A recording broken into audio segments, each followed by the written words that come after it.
श्री जगन्नाथ मंदिर के श्री रत्न भंडार के गर्भगृह के आंतरिक कक्ष की चाबियां पिछले 6 साल से लापता है।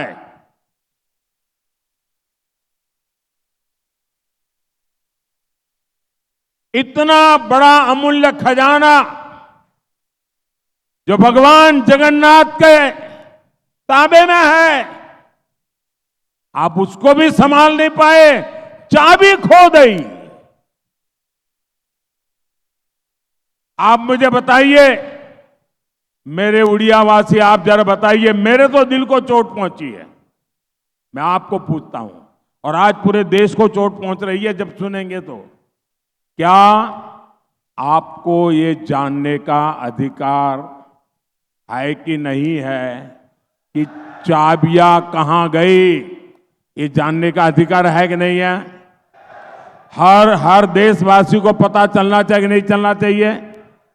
हर उड़िया को पता चलना कि नहीं चाहिए? भगवान जगन्नाथ के हर भक्त को पता होना चाहिए कि नहीं होना चाहिए? चाबी चली गई, किसके पास गई? क्या वो खोलता है, बंद करता है, क्या करता है? और फिर राज्य सरकार में जब तूफान खड़ा हो गया तो क्या कहते हैं? राज्य सरकार कहती है कि रत्न भंडार की डुप्लीकेट चाबियां मिली है। अब सवाल उठता है, ये डुप्लीकेट चाबियां क्यों बनाई गई? साथियों, रामलला जी आज पूरे देश को आशीर्वाद दे रहे हैं। हमें तो दो फायदा है। एक तरफ भगवान जगन्नाथ जी के आशीर्वाद और दूसरी तरफ रामलला जी के आशीर्वाद। साथियों, यहां राज्य भाजपा भी ओडिया भाषा, ओडिया संस्कृति के प्रति समर्पित है। ऐसा कोई बेटा या बेटी जो उड़ीसा की मिट्टी से निकला हो,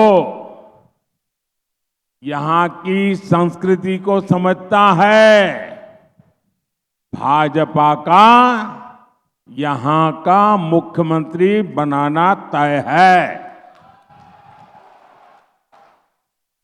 आपका अपना मुख्यमंत्री बनेगा।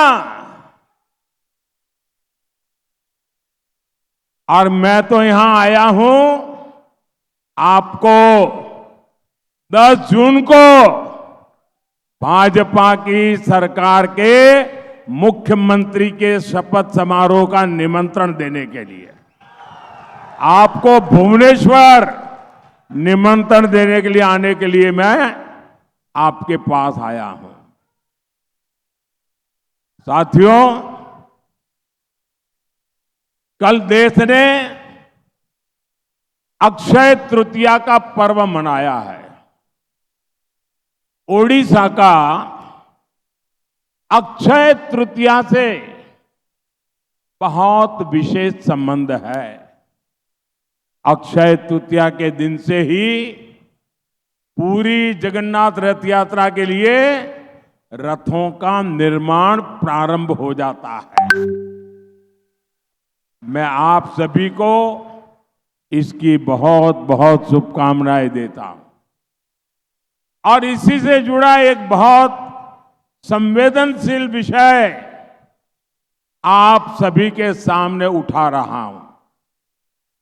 साथियों, 7 दशक पहले श्री जगन्नाथ मंदिर के प्रबंधन के लिए नियम बनाए गए थे। 70 साल पहले इन्हीं में से एक नियम था कि मंदिर के सोना, चांदी, कीमती पत्थर, सारी चल अचल संपत्ति का रिकॉर्ड मेंटेन किया जाएगा।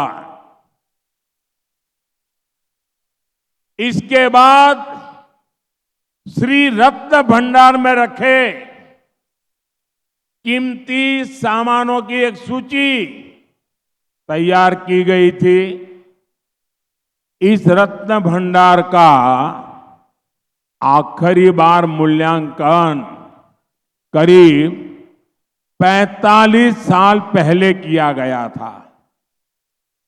उस समय आभूषण और रत्न इतने ज्यादा थे कि मूल्यांकन करने वालों ने इस खजाने को अमूल्य बताकर अपने हाथ खड़े कर दिए थे।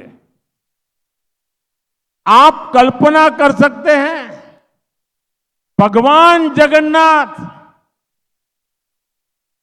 इनके बिना तो हमारा जीवन ही नहीं है।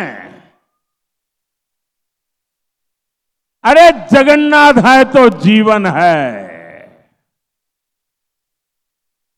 अब भगवान जगन्नाथ के यहां कितने आभूषण थे, कितनी संपत्ति थी। आधिकारिक रूप से श्री रत्न भंडार पिछले करीब 40 साल से खुला नहीं है, लेकिन अब तो मैं देश को बताने जा रहा हूं, वो जानकर पूरे देश के लोग भी हैरान हो जाएंगे। श्री जगन्नाथ मंदिर के श्री रत्न भंडार के गर्भगृह के आंतरिक कक्ष की चाबियां पिछले 6 साल से लापता है।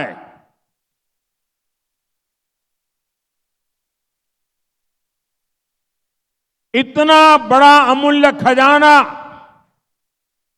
जो भगवान जगन्नाथ के ताबे में है, आप उसको भी संभाल नहीं पाए, चाबी खो गई। आप मुझे बताइए, मेरे उड़ियावासी, आप जरा बताइए, मेरे तो दिल को चोट पहुंची है। मैं आपको पूछता हूं, और आज पूरे देश को चोट पहुंच रही है जब सुनेंगे तो, क्या आपको ये जानने का अधिकार है कि नहीं है कि चाबियां कहां गई? ये जानने का अधिकार है कि नहीं है? हर देशवासी को पता चलना चाहिए कि नहीं चलना चाहिए? हर उड़िया को पता चलना कि नहीं चाहिए? भगवान जगन्नाथ के हर भक्त को पता होना चाहिए कि नहीं होना चाहिए? चाबी चली गई, किसके पास गई? क्या वो खोलता है, बंद करता है, क्या करता है? और फिर राज्य सरकार में जब तूफान खड़ा हो गया तो क्या कहते हैं? राज्य सरकार कहती है कि रत्न भंडार की डुप्लीकेट चाबियां मिली है। अब सवाल उठता है, ये डुप्लीकेट चाबियां क्यों बनाई गई? क्या डुप्लीकेट चाबियों से ये रत्न भंडार रातों में कोई खोलता था क्या? क्या डुप्लीकेट चाबियों से ये उत्तम भगवान के आभूषण चोरी होते थे क्या? कहीं और लापता होते थे क्या? क्या होता था? डुप्लीकेट चाबी वाला मामला, चाबी खो जाना गंभीर है, डुप्लीकेट चाबी उससे भी गंभीर है। इस मामले की जांच राज्य सरकार ने एक आयोग को सौंपी थी, लेकिन वो रिपोर्ट आज तक उड़ीसा सरकार ने सार्वजनिक नहीं की है। भारतीय जनता पार्टी अब पूरे भक्तिभाव से ये विषय उठा रही है।